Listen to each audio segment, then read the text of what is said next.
to Gig Talk on KMI Studios. Now here's your host, Tim Kostas. Hey everybody, welcome to episode 3 of Gig Talk here on KMI Studios. Today we have the privilege and the honor to be sitting with the one and only Daniel Gurley. I forgot my middle name. I'm not sure if I know it. Is it Arthur? Yes. Daniel Arthur Gurley. Well, now it's Sir Dag. Oh, wonderful. Because I'm traversing in and out of the local populaces of the area. Oh, the local populace. I'm from the UK town, and I have to talk with certain dialect when I'm out in different places, like the Commonwealth of Rockwell. Oh, the Commonwealth. Oh, okay. There's a different dialect here? Yeah, you get out here and it gets a little bit be more like, well, you know what I mean. I guess I do, yeah. And in the enchanted city of Salisbury, you have the castles, you have the cottages. It is a lovely place. Is It it one of your favorite places now? It is. I like to walk around and I like to look at things. I like to look at things when I'm walking around. But then I like to go home. The end. Those are the things that I do. Exactly. I went out, looked at things, and went home. Hey, at least you have a plan. At least there's something that you look forward to each day. Yeah. So I guess we could talk about music a little bit if you were into it. Just because because this is a show about music. That's right. But I think that you've had an amazing journey from the time that I met you, which is like 15 years ago now, to where you are now. And talk a little bit about where you started, what you're doing now, and how you got there. Well, I started out as a little baby boy. You don't have to go that far back. Oh, okay. Well, it does stem from when I was about 5 years old, though. Okay. My grandpa, my mama's daddy, my papa, Burleson, he gave me a harmonica, I remember. And I don't remember everything, but I do remember him giving me a harmonica. Yep. And then, I guess, fast forward to high school, I'd always have a harmonica in the school halls.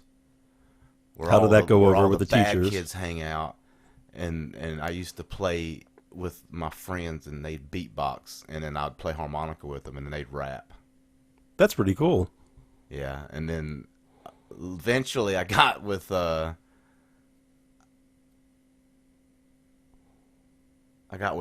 guitar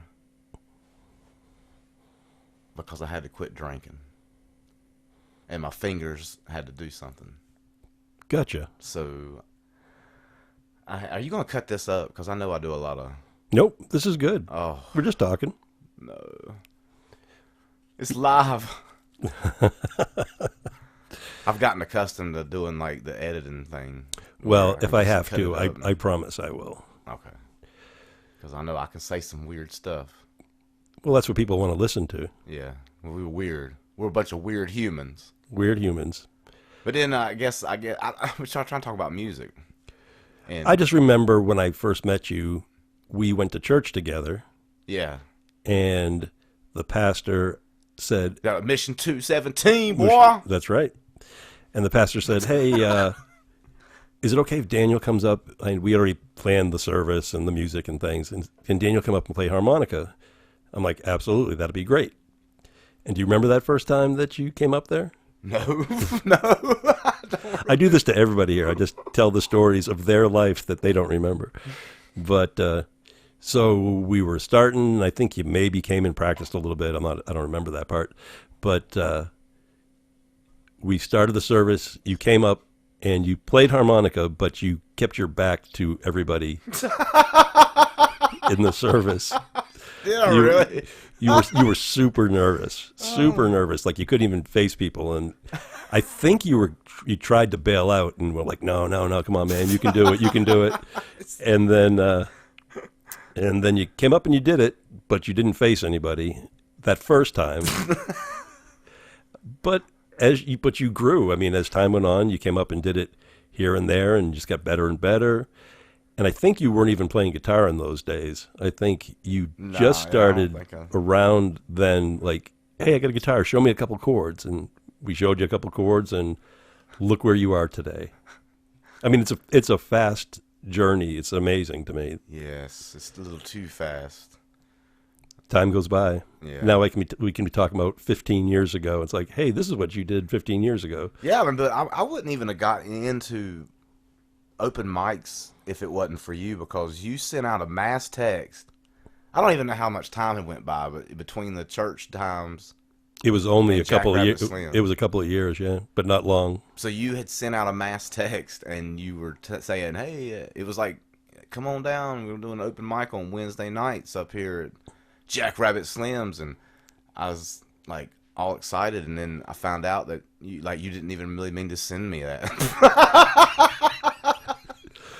I think you said that's a story I don't remember. It wasn't nefarious or anything like that. Well, obviously not. Yeah. Did you come and play though? Oh yeah, the first time was like I was so nervous again, and I didn't know how to even interact with people. I was like walking around like a dang, I don't know, freakazoid. Still do, I guess, but. What did you do there? Did you play original stuff? I think I did. Yeah, I think I was playing what I brought today, actually. Some of the songs that I brought for you on CD. I have that CD, as a matter of fact. My first album. I got a face cut out, and I got a picture of a clock. And then I got a background with blue colors. The song... It's supposed to be like you know how you get your first Bible? First Bible. My first Bible. So it was like me trying to write your name inside of it and stuff. Yeah. Yeah. So I got to get a Sharpie and sign it. I have a signed one. You signed one for me. Oh. But thank you. I don't remember nothing. See, I have it right here. Oh. I do. I've actually listened to it, too. Trying to look through the pop filter. I know. I'm not sure if that works right now. When we go to video podcast, which will happen in a couple of weeks, I don't know if we can have our faces obscured like this. I kind of like it, though. It's like I'm talking to a confessional booth through the priests. Tell me, son. Tell me your sins. I will. You have. So. I know. Oh, my God. Man, I remember I got so drunk, and I showed up to your house. Oh, my gosh. I don't remember this. And you talked me down from... some pretty bad thoughts that I was having. So, well, I'm glad you had chickens in the backyard. Oh, I did have chickens in the backyard. This is when you lived over on West C, I think. Exactly. Wow. That's been a while. I mean, that was shortly after the church times. Did you? And I just didn't. Were you there hanging out, or did you just show up and? No, I was drunk. I shouldn't say that. It's okay. I don't know. Unless you don't want to. I don't know. Well, I mean, it's part of my healing journey, so yeah. Sure. Yep. But I don't want to say it in particular. But I was not in a good place in my head, and it was because I come back home from South Africa, been over there doing stuff and living that life and mission work type things. Wow. And yeah. I come back and see, I was one of those. And so I come back and I just didn't know how to adjust back into, society, like the way that I had lived my whole life. Yeah, you went to a place where it was simpler and there was daily goals but not a lot of obscure outside influences and things like that. A different culture too. Like I'd never seen. It was like South Africa's almost like United States, but like reversed or inverted or something, and upside down because it's in the southern hemisphere. But I mean, it's a lot of similarities too, though, because they had apartheid. Sure. And it was pretty recent. Like 94 was like the end of apartheid, and I was there in 2004, so it was only wow. been like So 10 years. they're still in transition. Nelson at that point. Mandela was a big like he was almost more of an influence on me than Martin Luther King Jr. Yeah, I know that sounds crazy, but it's like the time frame, I guess, was more related. sure, More relatable. Well, and and you were immersed in that that whole transition happening and things. But I mean, I learned a lot about music over there. Different kind of music. It was nice, man. Zulu. Did you play? Oh yeah, man. I got on a drum one time when we was in Swaziland, and I was just like, I'm from Africa too. Yeah.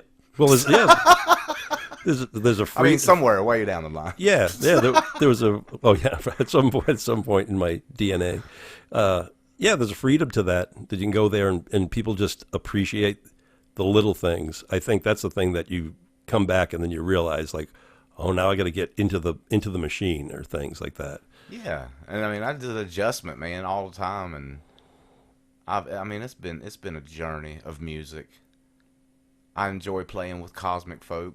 I write all the songs, and Chad comes up with the delicious licks or whatever you call it. Yeah, chord progressions. He's really like helped expand my my.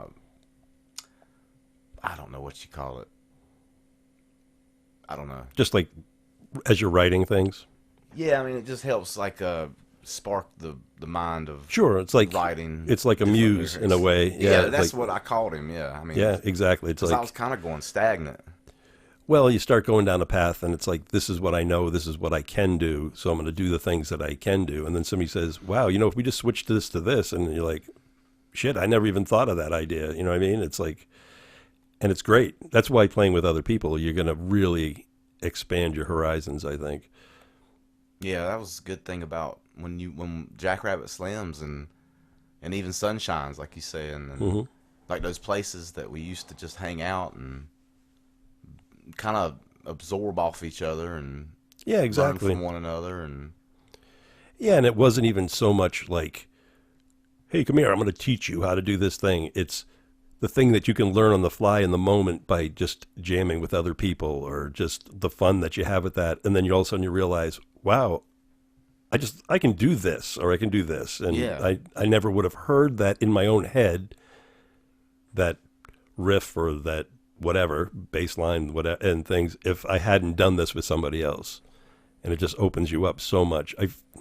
Music has to be a community activity, I think, and unfortunately right now it's like, if you get into certain bands and things, all it is about, you're the dancing monkey for the people coming in. They like you or don't like you. They buy drinks. That makes the place happy. They book you again and whatever. And the creative side of things, of being able to share your own music, is not that available anymore. No.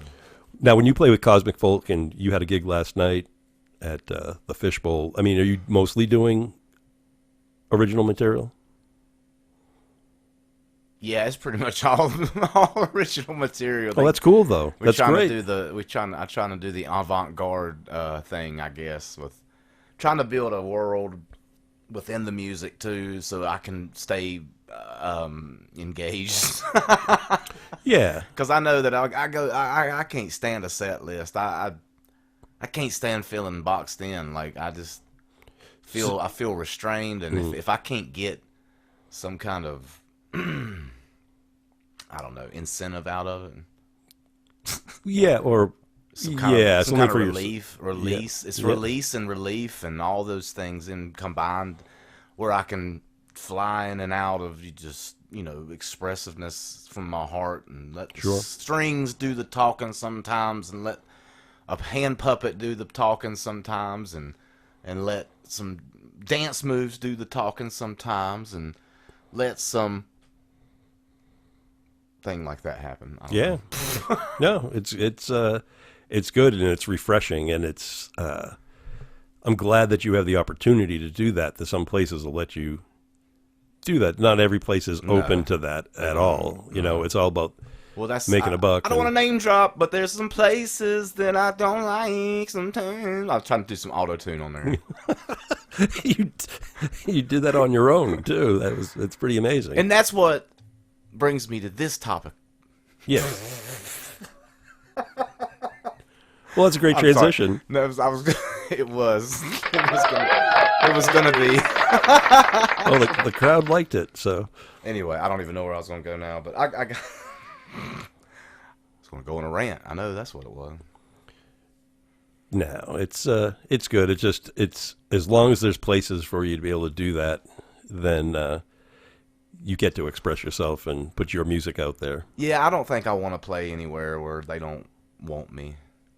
If you don't want me, you don't want me around. Well, then I didn't want to play there anyway. Yeah. I don't want to go down in your basement. No, but I really do want to see the Morlocks. Do you understand? Do you know what? That's part of the world building. Do you know what I mean when I say talking about Morlocks? Do you know what I'm talking I know about? what the original Morlocks were. H.G. Wells, right? Yeah, Time yeah, Machine. Yep. But there's also the Morlocks from the X-Men. And that was the ones that Magneto took care of, and Mystique, and they were under the ground. It was Callisto, and she was like the later leader, after Magneto left, where he had other things he was trying to do. And yeah, very busy schedule, Magneto. He's a very busy man. And Mystique didn't work out and all this stuff, and she got tied up with Sabretooth, that whole thing. And so, and had baby Nightcrawler at one point, and, and Charles was having his issues with Moira, and it's like a soap opera.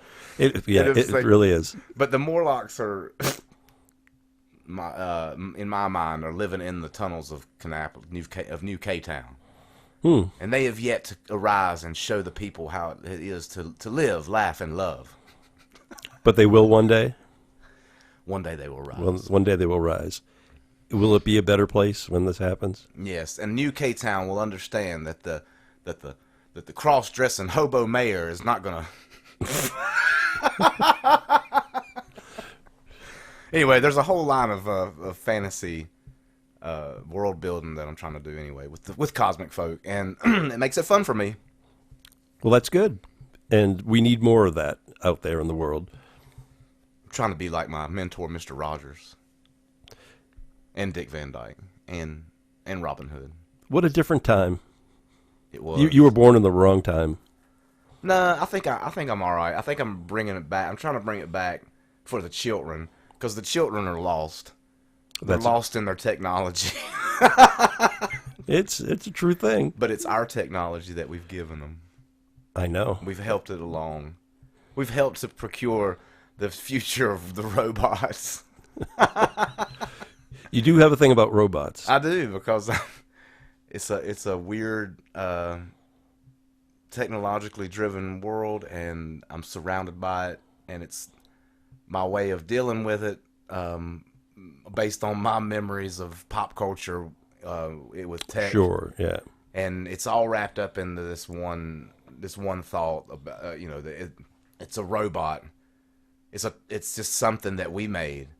It's just something that we can control, and it's something that it's there for our use, and we need to embrace it and not get scared. But we also don't need it to be our master either. Yeah, I mean, I always wonder how that would actually happen, since we can pull the plug. But do we want to pull the plug though? Well, I mean, we so mostly nice. won't. It's been the robots are our friends. I mean, they can help us do amazing things. And Well, there's a robot in this house. Did you know that? Yeah. Did you see him? Actually, I didn't. Yeah. It just it vacuums the floor, but that's exactly. Yes, I mean, there's so many things that AI can do for us, and I know it's a hot topic, man, in my head.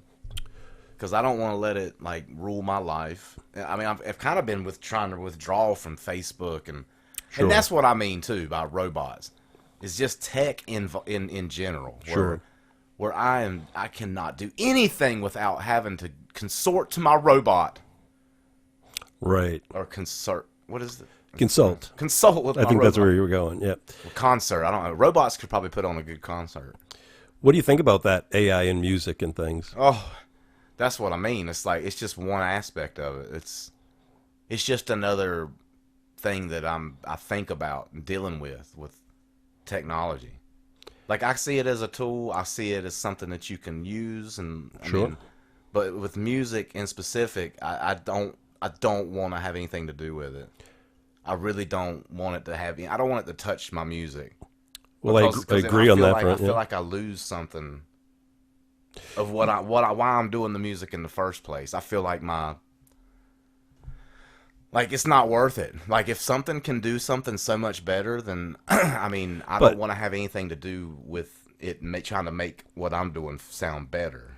Yeah, I'm stubborn, and I'm not gonna alter my view. Tim, don't try to change my mind. Well, actually, I was going to agree with you that what's better? Why would something be better? Because the computer decided this is how this should sound. Yeah. There's places for AI, and I use it here and there in video making and things like that because, all right, I need a picture of this guy, but I need him to be standing on this hill, and you can't get that picture or make that picture, so you get that, and then what you do with it afterwards, like you said, it's a tool. Okay, now I have to do the rest of this. This needs to happen here and here and here or whatever. But I don't see it so much in the music side of things. What is it going to do unless I don't have a drummer and I put drums to this song so I can use that as a demo or something? I don't know. Yeah, we were already doing that anyway with drum machines, GarageBand, and all sure, that. Yeah. Added in a little track of I don't know. I did that a couple times. I got some videos out on YouTube that some of my original stuff, and I put because I didn't want to have to go through. I didn't have to want to wait for the process of having to find people. No, that makes a good point. To do it, and I got in there and I did it on my phone. I just did it on my Android. I just had everything available on my phone. As elementary as it might be, it was a learning tool for learning. Sure. Tool.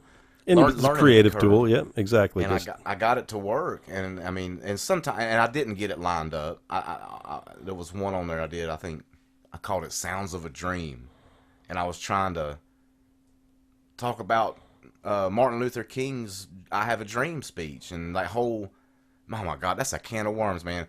But that was where I put a drum beat to, and I didn't really like. It was fine, but it was so robotic. Yeah, that's the problem with drum machines. Yeah, but it's the same thing. It's like I was using some form of technology to help enhance my music in my mind, and at least bring it to the next another level, and it's nothing wrong with that. And I don't see anything wrong with it. I really like I said, we've got the pop filter right here in my face, and it's not that that's a bad. It's professional, and that's what's needed, but I have such a hard time with that kind of stuff to where I would rather sit with my guitar and play without any amplification. Sure. And just make the sound happen naturally. Sure. Amplification's one thing, but when you get to a certain point, it's just too much noise. Exactly. So that's what's good about being able to record. I can't do it, Tim. I'm not built for it. I'm scared. Well, don't be scared. Everything will be good. I think this is a good time to take a quick break. I have to do a couple of sponsor things, and then we'll come back, and Daniel will share a song with us. Oh, gosh. It'll be okay. All right, we're going to be right back here on Gig Talk on KMI Studios. You're listening to Gig Talk on KMI Studios.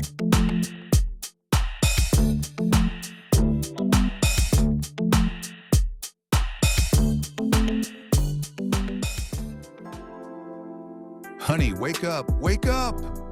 There's a 6-foot cockroach in our doorway. Go back to sleep. You were just dreaming.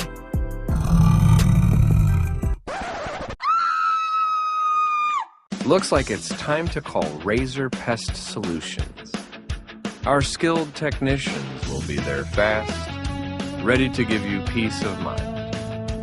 Cutting-edge pest control that you can count on. Razor Pest Solutions. Pest, termite, wildlife. Call us at 420-3050 or online at razorpest.com. Tired of the same old channel surfing on a Tuesday night? How about a little excitement with Music Bingo at New Sarum Brewing? With your host, Richard Wagoner.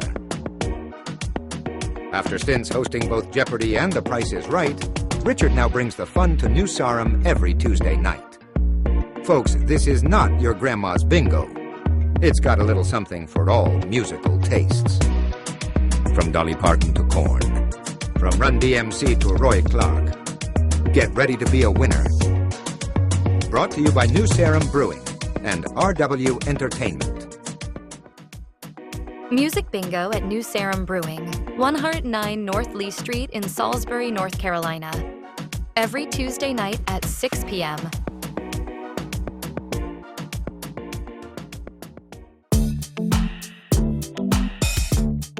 You're listening to Gig Talk on KMI Studios.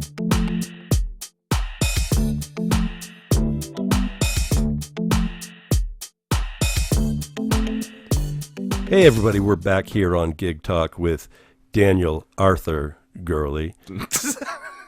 Make sure we get it right. And Daniel's going to share a song with us. What song are you going to share? I'm going to share Grace is a River. This is from my first album. And you said something about you were going to be playing the song sometime soon, somewhere?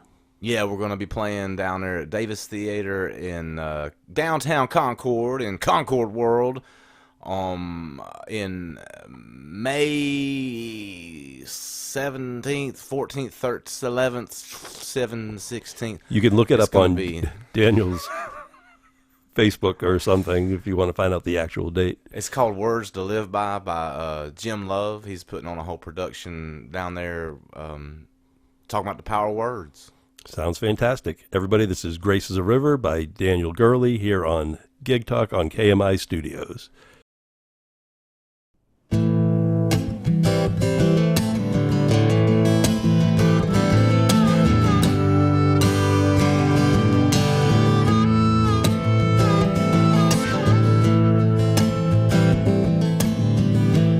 In my mind, I call myself so wild.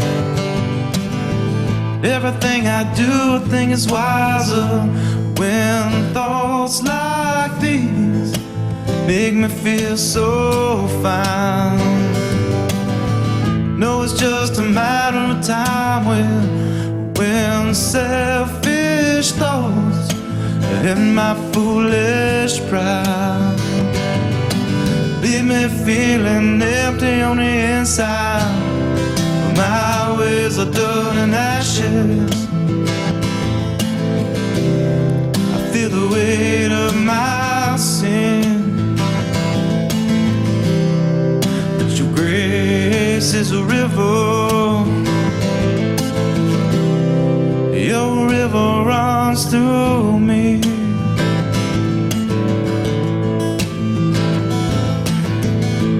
These truths I find sit at their mind. Always trying to reach a level higher. With heights like these, say I can't be blind. Even though I know that I'm a liar, when this life I struggle to stay right.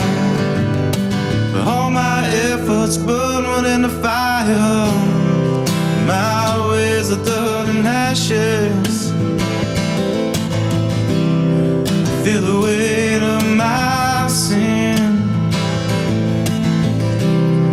But your grace is a river.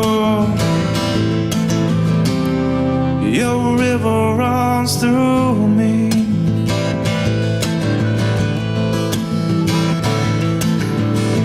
Well, in times when I believe that I shine,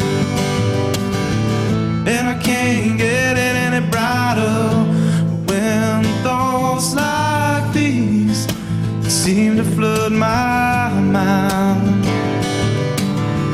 No, it's just another little stage line.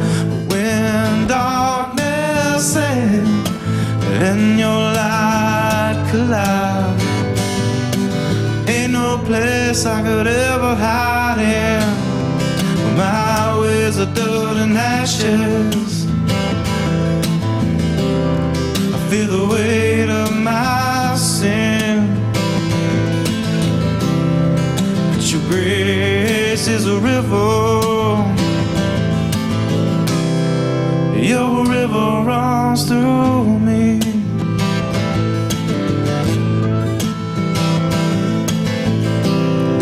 Yeah, your grace is a river. Your river runs through me.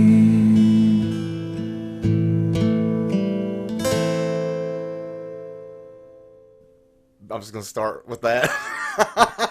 Well, there you go. All right, buddy, we're back after a great listening session there with Daniel's song. Do you want to talk anything about that song? Yeah, I need a lot of grace.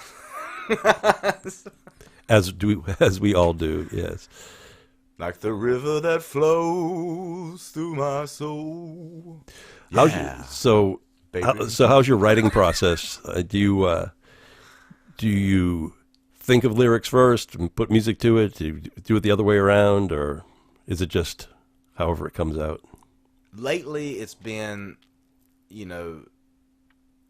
Chad, from Cosmic Folk, which is our band, LLC, and he'll come up with a chord progression or whatever, and I kind of like pitch in a melody, and then I'll go from there and I'll write.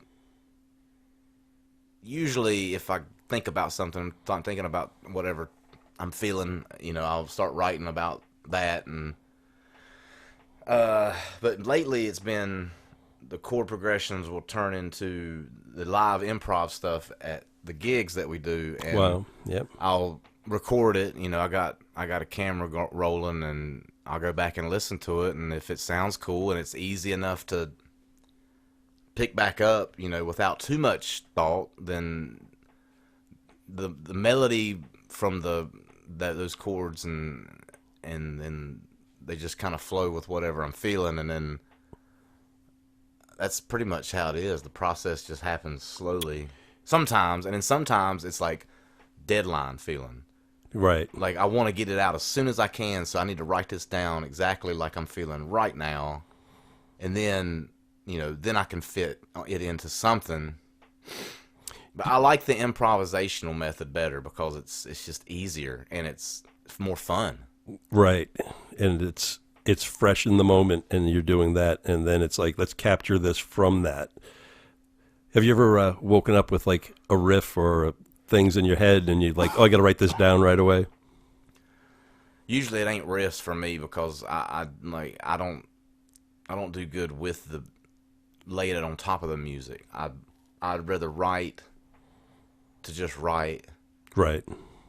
Correct. Or just come up with it on the spot in the middle of the music, because I play very simple chords, and I only play a few. Like I don't play any more than 3 usually, and so I can get into a groove and rhythm, and then it just makes it easier for me. And I've gone through some repetitious stuff, especially last summer or 2 summers ago. I think I did a live recording on Facebook, and I lost it all. And I was improvising the whole time, and I was coming up with some stuff I thought was cool, and so it made me think, like, I want to document this stuff so I can remember it. And it really started me doing the improvisational writing song thing, then, because I did 30 days in a row of live Facebook videos. Wow. Oh, that's where I just play like a G and a C and a D, and then I would just speak my heart, and it didn't sound great, and it didn't matter, because I needed it to. Yeah. It's therapy in the times, Sure. But I also wanted to document it too, just to see. Part of it is to see some progress, a process of progress. There's a Exactly. process of 3-part position. There you go. I love alliteration. I love to like make things sound cool, Yeah. even if it's nonsense, because that's what linguistics is for me. Like it's phonetics and it's all the I love I love the literary arts as much as I do music. Right. And I'd rather read something and speak something sometimes more so than playing with the guitar. Yeah, exactly. And Yep. I mean that's You get a lot inside of you that you want to get out there and yeah. And I'm restricted with playing. I can play. I could probably learn to play that mandolin, and I could probably learn to play that ukulele, and I could probably learn to play the bass. I could probably, and because I've tried to play, I could probably learn to play the violin and the keys, and it's just a lot. It's a lot to practice. You have to like really put in a lot of time, and I'm very impatient. And playing those 2 cowboy chords on the guitar is enough for me. it gets out what you have in your soul and you want to put it out there like that. It doesn't have to be, I'm going to learn the mandolin for the next 3 years so I can go and do this thing. And it's, how are you getting if you're just learning an instrument, how are you getting out those things that you want to get out there? Yeah. You're not. Now you're just being clinical, I guess, about it. Yeah. For you, I mean, I think it's the right therapy to be able to do it the way you're doing it. But I love the dobro. I love mandolin. I love all those stringed instruments that kind of sound like, I guess, olden days of yesteryear. Yep. Over in the home country of Ireland or Scotland or France.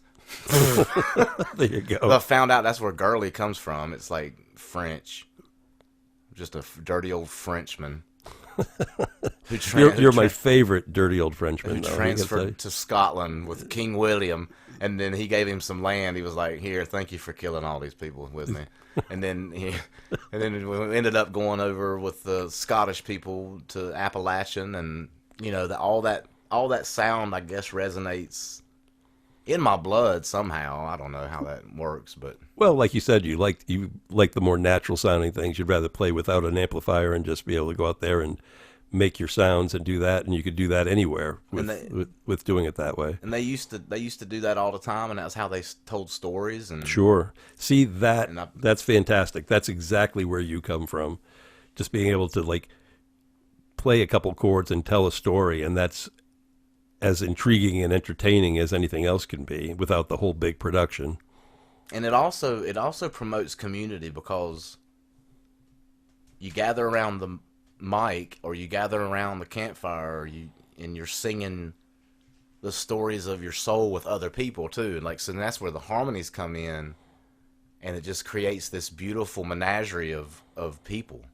Sure, and hearts and minds and perfect. Like the harmonies aren't necessarily about, ooh, we can do this because it'll sound a certain way.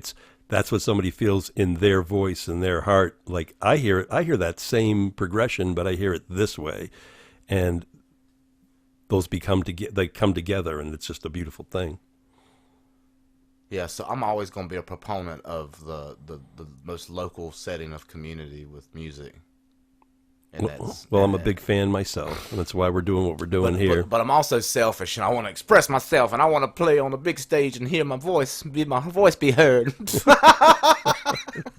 Well, it's good to have a little bit of both, I think. Yeah, a balance. You got to do something with it. Just some balance in there. Well, my friend, it was good talking to you today.